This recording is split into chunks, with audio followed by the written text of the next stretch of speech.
Well, people need to know what to think about this. They don't know what to think about it. They're thinking that Ohioans are pro-choice, that they're no longer pro-life as we once thought Ohio was. But that's not what happened here. What happened is that Ohioans, specifically probably Democrats, were susceptible to the propaganda of the pro-abortion politicians. And the propaganda was that they mischaracterized the nature of the Republicans' position on abortion, which is exactly what happened in the 2022 midterms. The Republicans lost because they refused to articulate their own position, and they allowed the Democrats to mischaracterize their position without specifically articulating their own. The Democrats' true position, which is extremely unpopular in the United States, is that they haven't met an abortion they don't love.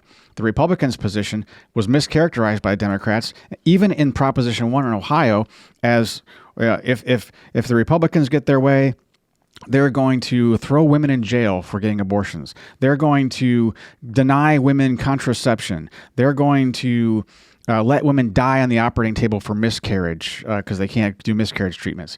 Blah blah blah. This is what they said. They incited fear through this propaganda. Of course, there's not a single governor, not a single state legislature, not a single federal legislature that's ever even considered any of those three measures that that the Democrats have been promoting. Joe Biden himself and Kamala Harris were promoting it in the Reproductive Health Task Force after the Dobbs case came out.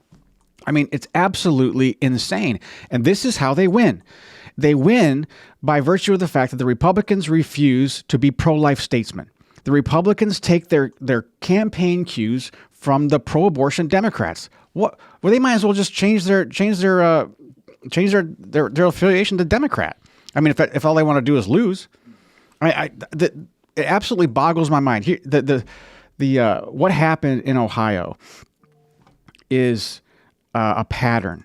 It has nothing to do with abortion. It has everything to do with how the pro-abortion Democrats seek to gain more power in the House. They're wanting to flip the House, right? So if they can, what they need to do is gin up their base with this propaganda and fear mongering about what Republicans will do to them in this fictional future world if they allow them to restrict abortion. But they gin up their base with these constitutional amendments and these propositions, and then get the voters to come out, flip House seats, which is what they're going to do in New York. They're going to flip the House with at least 4 seats in New York the next election cycle. They're going to get the House back. And here's my theory. My theory is that they know that they can't get a president elected with the current administration. No one's going to elect Joe Biden, really. No one. No one, not even Democrats want Joe Biden. So they're going to throw somebody up there, maybe Kamala Harris or maybe Gavin Newsom, who knows. But the vote's already going to be split with Robert Kennedy Jr., right?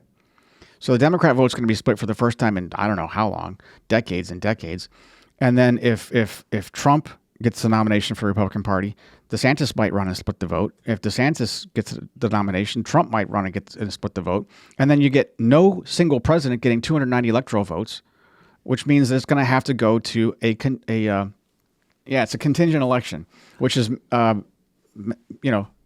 provided for in the Constitution. A contingent election says that the top 3 presidential candidates go to the House of Representatives. And in this case, it's going to be the 119th Congress. The 119th, right now we've got the 118th Congress and it leans conservative, okay? The 119th Congress, if they get their way with all these abortion elections, they're gonna flip the House and they'll get to choose the president. In the 2022 midterms, one of the reasons why the Republicans lost is because they got outspent 50-1 or something crazy on the Democrats were talking about abortion. The Republicans refused to talk about abortion. If they did, it was like a meager pittance. And the same thing in Ohio. What was it? Was it 11-1?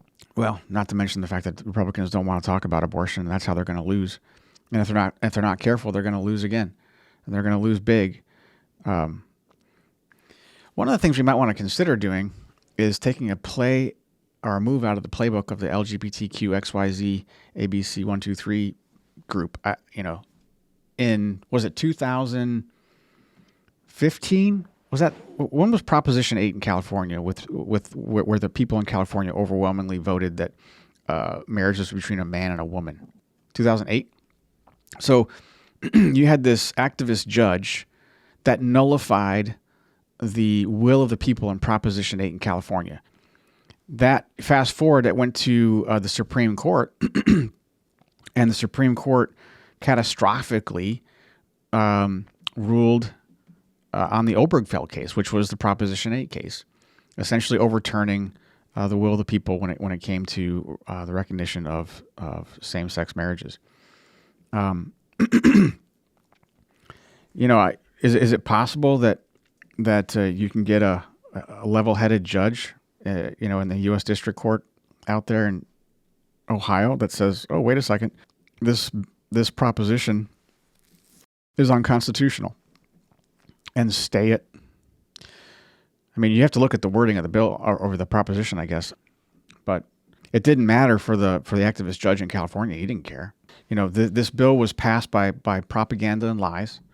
The language is overly vague to allow for as many abortions as possible, which in my estimation will be abortion up till and including birth. But this is their plan. Their plan is not to safeguard women's reproductive health or choice or access to abortion. Their plan is to use abortion as a tool to gin up their base through fear-mongering to get people to come out and vote their people into office, thereby shifting the balance of power in the House and getting them in a position to name the next president of the United States.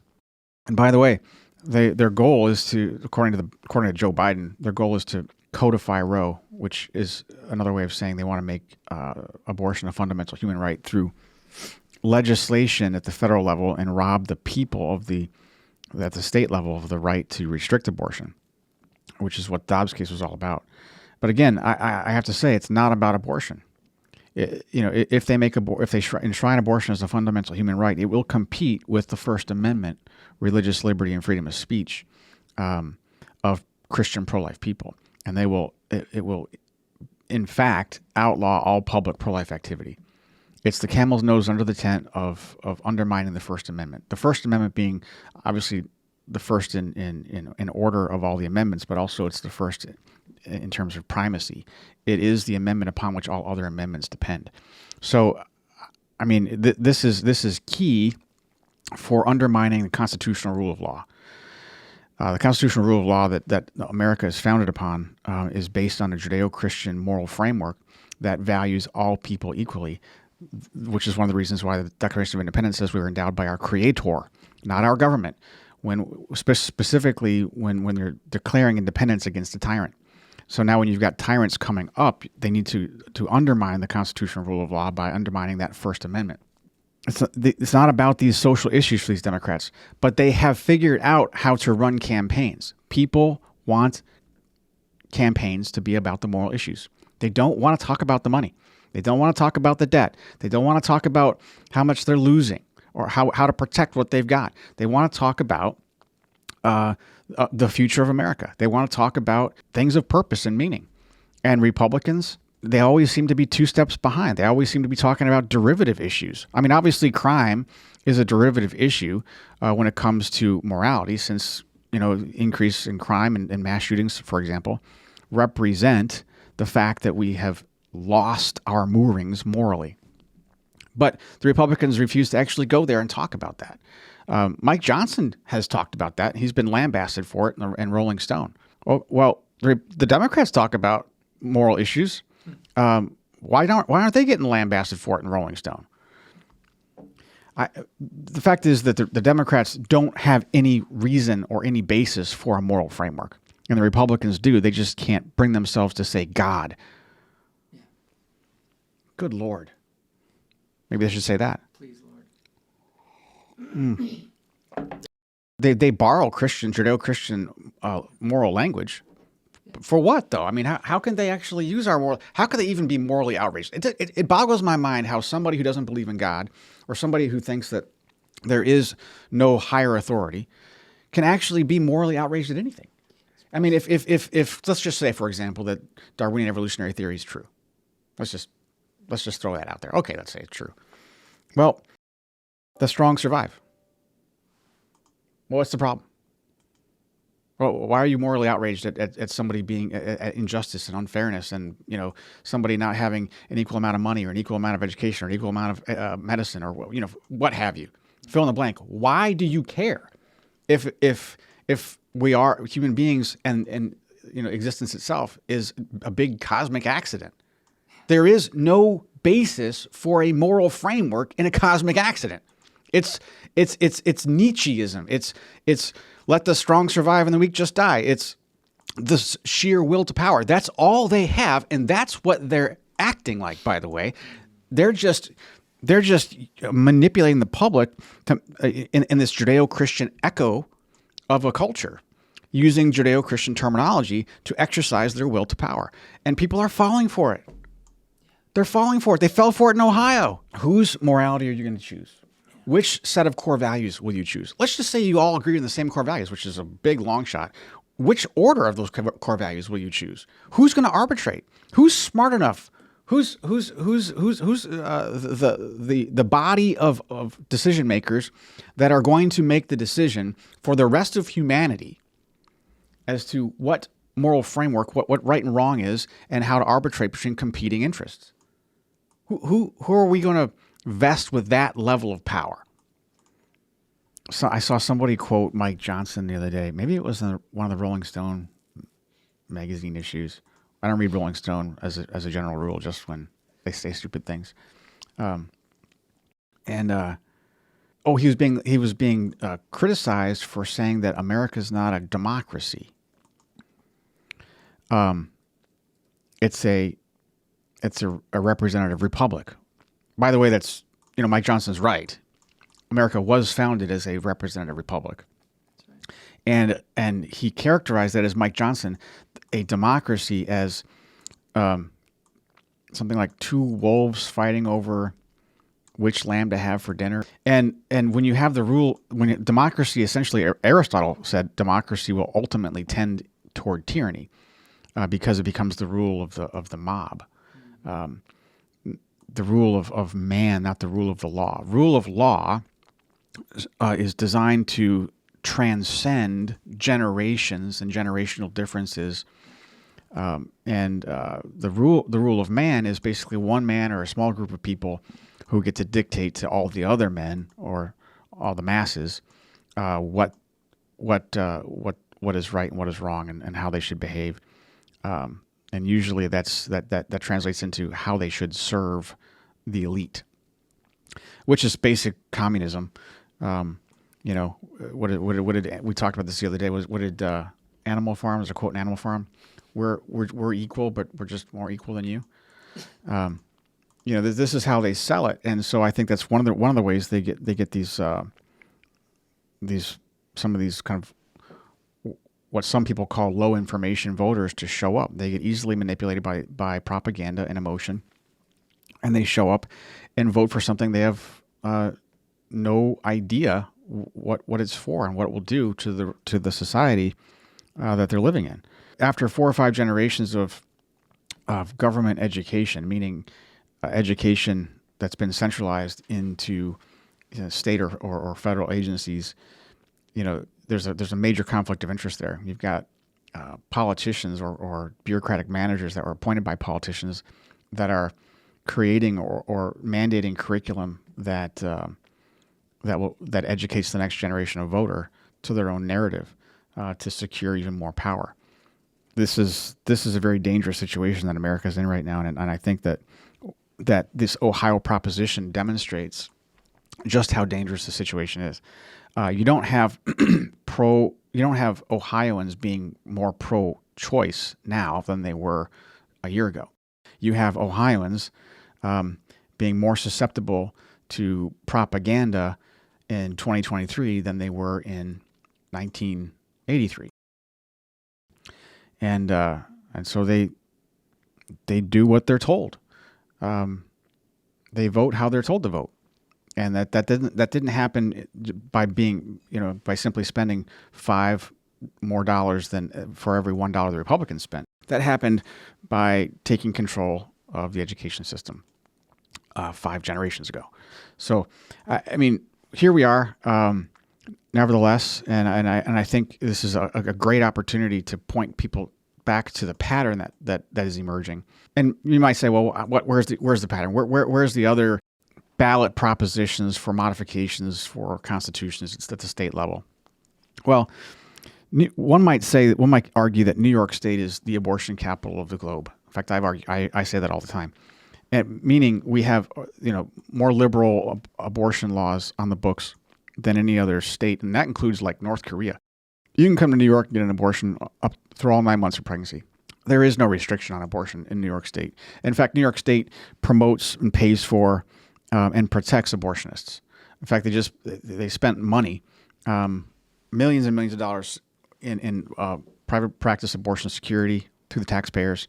They spent millions of dollars on other things like building infrastructure for telehealth abortion to send chemical abortion drugs to women in the mail.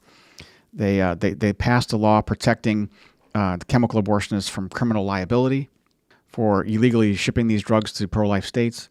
And yet, New York State wants to modify the Constitution of New York State, the civil rights section, to essentially enshrine abortion as a civil right. Now, why would they want to do that? I mean, there's no way. I mean, look, the pro-abortion Democrats have control of the Senate, of the Assembly, and the executive, okay? There has never been a more pro-abortion state in the nation next to California. Why do they need a constitutional amendment? I mean, seriously. They need the constitutional amendment to do the same thing that happened in Ohio, to use it as a way to engage the propaganda around mischaracterizing the Republicans' position on abortion, and then get people to show up to vote in large numbers to flip House seats at the federal level. That's it. That's all. They want to flip the House seats, and they probably will. They flip the House seats in New York. The House itself for the federal government flips, and guess who becomes Speaker of the House? Hakeem Jeffries. And who's the leader of the Senate right now? Chuck Schumer. So both houses of the legislature at the federal level will then be controlled by New Yorkers. And people, 500,000 New Yorkers have left New York, specifically fleeing the oppressive politics. And I've told my friends, every single one of my friends who have left New York, I said, look, it's going to follow you. It's going to follow you. If you don't stand up and fight it here in New York, it's going to follow you. Now they're going to have to deal with New York again. Wherever they are in South Carolina or Texas or Arizona, or it's going to come back and bite them all in the butt. Well, you're going to have to deal with this cancer called communism. It's a Marxist, Maoist form of government that they want to use to replace the American form of constitutional rule of law. And everybody's going to be scratching their head wondering how in the world New York Hakeem Jeffries is now in control of the House. They're scratching their head wondering right now why Chuck Schumer is in control of the Senate. And then they're going to wonder how in the world did we not get 290 electoral votes for any presidential candidate since 1860 whatever, right? And now the Democrats, the 119th Congress is going to choose who gets to be president. I don't know. We'll see what happens, but I think they're using the abortion issue as a smokescreen for what they're really trying to accomplish, and it's there's no honest kind of like sportsmanship here. It's not like they're interested in competing head on with Republicans. They in the democratic kind of republic rule of law process. They don't care about that at all. They actually want to find ways to undermine it. I'm hoping that people recognize the pattern instead of focusing so much on the instance of what happened in the Proposition 1 ballot initiative in Ohio. Ohioans are still just as pro-life as they have been, but Republicans, the Ohio voters were susceptible to the propaganda for two reasons. The Democrats outspent the Republicans 5-1, and the Republicans refused to stand up and be pro-life statesmen. They refused to clarify their own position on why protecting all human life without partiality is the only humane position to take. And they refused to clearly articulate the Democrats' true position, that they've never met an abortion they don't love. And so the Democrats had a wide open door to mischaracterize the Republicans' position and strike fear in the hearts of all the voters so that they could come out and vote for Proposition 1.